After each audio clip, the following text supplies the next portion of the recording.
नागरिकको भविष्य उज्जवल बनाउनका लागि यो आन्दोलन हो भनेपछि शिक्षामा के व्यवस्था हुनु पर्यो भने मैले यस कार्यक्रमलाई नेतृत्व गर्दै आएका शिक्षक लक्ष्मी प्रसाद सरजी हुन्छ लक्ष्मी कुबेर सुवेदी सरसँग मैले पर्सनल भेटेँ। सर त्यो व्यवस्था छ कि छैन? उहाँले भन्नुभयो उहाँले के भन्नुभयो भने त्यो व्यवस्था छैन बाबु, तर हामी राख्छौँ भन्नुभयो। त्योबाट पनि म अलिक खुसी भयो। तर त्यो व्यवस्था के थियो भन्दा सम्पूर्ण नेपाली कर्मचारी र सरकारी नेपाली निजामती कर्मचारी र सरकारी कर्मचारीका बालबच्चाले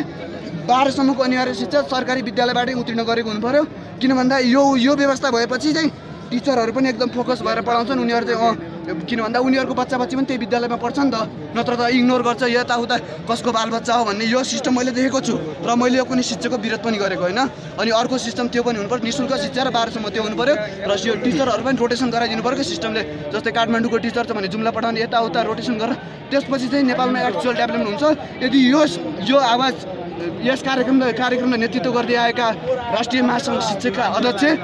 ती गुरुबासँग पुग्यो भने त्यो व्यवस्था हुनुपर्छ। यदि यो व्यवस्था भयो भने नेपालको मिनिमम 10 वर्षमा नेपालले एजुकेसन सेक्टरमा टप 10 कन्ट्रीमा आएन भने मैले बोलेको अनर्थ हुनेछ। म एउटा गलत व्यक्ति हुनेछु र मैले गलत बोलेको हिसाबमा मलाई जुनसुकै सजाय चाहे त्यो तातो पानी तातो उम्लिँदै गरेको तेलमा पनि म तड्पिएर मर्न तयार छु मेरो देशका लागि। बालेन दाइको लागि ऱ्याप निकाल्दै अहिले यो ऱ्यापमा पनि लगभग 8-9 महिना अगाडि जुन सिचुएसन नेपालमा छ नि त्यही मैले चाहिँ लिरिक्समा लेखेको छु। हामी नेपाली युवाको चाट सँगसँगै बालेन दाइको हात जलाइदिन्छु सिंहदर पार, चोर दलाल नेताहरू खबरदार, न सरसफाइ न विकास गर्यो लुटा मार नेताज्यू, कार्यालय मात्र होइन अब घर घरमा पुग्छ बालेन दाइको उपहार, राजनीतिक यात्रा सुरु भयो आफ्नै दममा, को रोक्न सक्छ बालेन दाइ उत्रेसी फर्ममा, सुधार्ने हुँदैछ स्वास्थ्य शिक्षा रोजगारी श्रममा, हामी बालेन दाइ समर्थ जति एक यी नेताहरूलाई टुवा पार्नुपर्छ 84को भ्रममा, काठमाडौँमा बालेन दाइ धनगढीमा गोपी यमालज्यू, पलाउँदैछ राजनीतिमा उन्नत खालको भ्यू, युवा जनशक्ति लामो सास आज भरोसा ल्याऊ, बालेन र शिवराज जस्ता युवा आयो अब खालीमा खटिँदैन जिउ, सिद्धा होला काम नगरेपछि आउँला बटारी भए पनि निस्किन्छ घिउ, सुनाए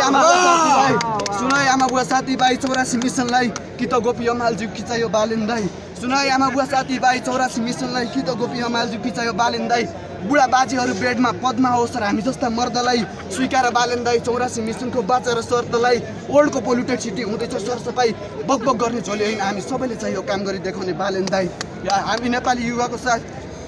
पत्रकारमै ठिक मान्छे बलात्मी र जिदी, बाहिर मानव सेवा संसदभित्र सबको एउटै गिदी, स्वार्थ नै होला पत्रकार छोडी रोज्यो राजनीति, आफू चिल्लो गाडी नागरिकको दुःख पीडा मर्म उस्तै, देशद्रोही दलालहरू पदमा बसी रगत सुस्तै, बोली सुमित बहुलाहालाई पदमा पुगै गल्ती गरे उस्तै, हामी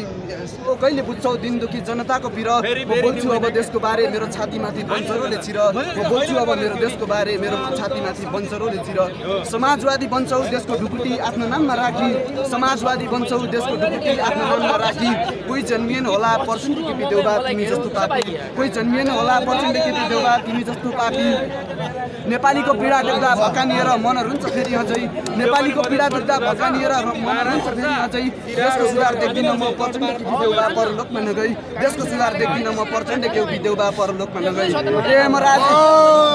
ए मराजी 3 मुलाकात ए मराजी 3 बारीका 3 मुलालाई एकैचोटि ल्याऊ, ए मराजी 3 बारीका 3 मुलालाई एकैचोटि ल्याऊ, तिमी जस्ता मूर्खले चलाएको देश मलाई राजीनामा देऊ, तिमी जस्ता मूर्खले चलाएको देश मलाई राजीनामा देऊ, के भयो र सुधार पटक पटक पदमा मात्र बसी, के भयो र सुधार पटक पटक पदमा मात्र बसी, सम्मानको खोजीमा छौ हो जुत्ताको माला कालो मुसो धसी, सम्मानको खोजीमा छौ हो जुत्ताको माला कालो मुसो धसी, नेपालीको जन्मभूमि जन्मस्थल छोड